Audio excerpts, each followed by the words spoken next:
दोस्तों, अगर आपने हाल ही में खबरों पर नजर डाली तो एक चीज जरूर देखी होगी। सोना एक बार फिर रिकॉर्ड तोड़ चुका है। अल्लाह अकबर। कभी जो सरमायादारों की तहम्मुल की इलामत समझा जाता था ना, आज वो आम शहरी के लिए फिक्र का बायस बन गया है। बाजार में चेमगोइयां हैं, बैंकिंग सेक्टर में बेयकीनी है और आलमी मईशत जैसी किसी गैर मरई दबाव के नीचे आ गई। जैसे सवाल यह है, आखिर सोना इतना महंगा क्यों होता जा रहा है? आइए 10 अहम वजूहात के साथ समझते हैं, वो भी एक नए और मुख्तलिफ अंदाज में। आलमी बेयकीनी, ग्लोबल अनसर्टेनिटी। दुनिया के कई खिते इस वक्त सियासी और अस्करी तनाज़ात की लपेट में हैं। मशरिक़ वुस्ता, यूरोप और एशिया में बढ़ती हुई कशीदगी ने सरमायाकारों को रिस्क फ्री एसेट्स यानी महफूज सरमायाकारी की तरफ मोड़ दिया है और सोना हमेशा से इसी फहरिस्त में टॉप ऑफ द लिस्ट रहा है। करेंसियों पर अदम एतमाद, डॉलर, यूरो और यन, 3 बड़ी करेंसियां इस वक्त प्रेशर में है। सरमायाकार ये समझते हैं कि जब कागजी करेंसियों की कदर कम होती है तो असल दौलत वही है जो जमीन के नीचे छुपी हुई है, यानी सोना। अमेरिकी कर्जों का बहरान। नाज़रीन, अमेरिका का सरकारी कर्ज 35 ट्रिलियन डॉलर से भी तजावुज कर चुका है और यह बर्डन लायबिलिटी सरमायाकारों के एतमाद को शेक कर रही है और वो अपनी दौलत को डॉलर से निकालकर ऐसे एसेट्स में मुंतकिल कर रही है जिन पर किसी मुल्क या हुकूमत का कोई इंपैक्ट ना पड़े, जैसा कि सोना। उसके बाद हम बात करेंगे मरकजी बैंकों की खरीदारी। नाज़रीन, पिछले चंद सालों में रशिया, चाइना, तुर्की और भारत जैसे ममालिक ने सोना स्टोर करने की रफ्तार तेज कर दी है और इनका मकसद सिर्फ यही है कि अपनी मॉनेटरी इंडिपेंडेंस यानी माली खुद मुख्तारी बढ़ाना, ताकि डॉलर पर डिपेंड कम से कम किया जा सके।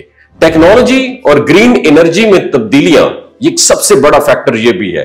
नाज़रीन, दिलचस्प बात यह है कि अब सोना सिर्फ जेवरात या सरमायाकारी के लिए नहीं बल्कि टेक्नोलॉजी और इलेक्ट्रॉनिक्स में भी बढ़ चढ़कर इस्तेमाल हो रहा है। चिप मैन्युफैक्चरिंग और सोलर एनर्जी में इसकी डिमांड ने कीमतों को मजीद पर लगा दिए हैं।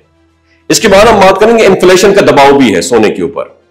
दुनिया भर में महंगाई बढ़ने से लोगों की कुवत जो खरीदे बाइंग पावर वो भी कम हो रही है। सोना हमेशा से इन्फ्लेशन हेज रहा है, याद रखिएगा, यानी ऐसी चीज जिसकी कदर बढ़कर करेंसी के नुकसान की तलाफी करती है। शरह सूद में कमी की तवक्कुआत। अमेरिका समेत कई ममालिक में सूद की जो शरह है वो कम करने की बात हो रही है। जब इंटरेस्ट रेट कम होते हैं तो बॉन्ड्स की कशिश खत्म हो जाती है और सरमायाकार सोना खरीदने होते हैं। क्रिप्टो करेंसी का गैर मुस्तहकम मुस्तकबिल। एक वक्त था जब लोग समझते थे कि बिटकॉइन सोने को रिप्लेस कर लेगा, मगर उतार चढ़ाव, ज़ाब्ता बंदी की खदशात और आलमी बैंक जो है उनकी पॉलिसीज ने क्रिप्टो को गैर यकीनी बना दी है, जिसके नतीजे में सरमायाकार सोने की तरफ लौट रहे हैं। उसके बाद हम बात करेंगे इन्वेस्टर सेंटिमेंट।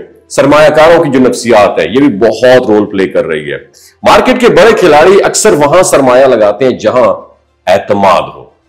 सोना हजारों साल से एतमाद की अलामत रहा है। न दिवालिया होता है, न जलता है, न डिलीट होता है और उसके साथ साथ मुस्तकबिल की प्रिडिक्शन भी बहुत इंपॉर्टेंट रोल प्ले करती है और मार्केट जो स्पेकुलेशन है वो भी बहुत रोल प्ले करती है। बैनुल-अक़वामी मालियाती इदारे जैसे कि हम बात करें जेपी मॉर्गन और गोल्डमैन साशे, ये अंदाजा लगा रहे होते हैं कि अगर मौजूदा हालात बरकरार रहे तो अगले साल सोना $5,000 फी औंस तक पहुंच सकता है और यही एक्सपेक्टेशन खुद मार्केट को मजीद गर्म कर रही है।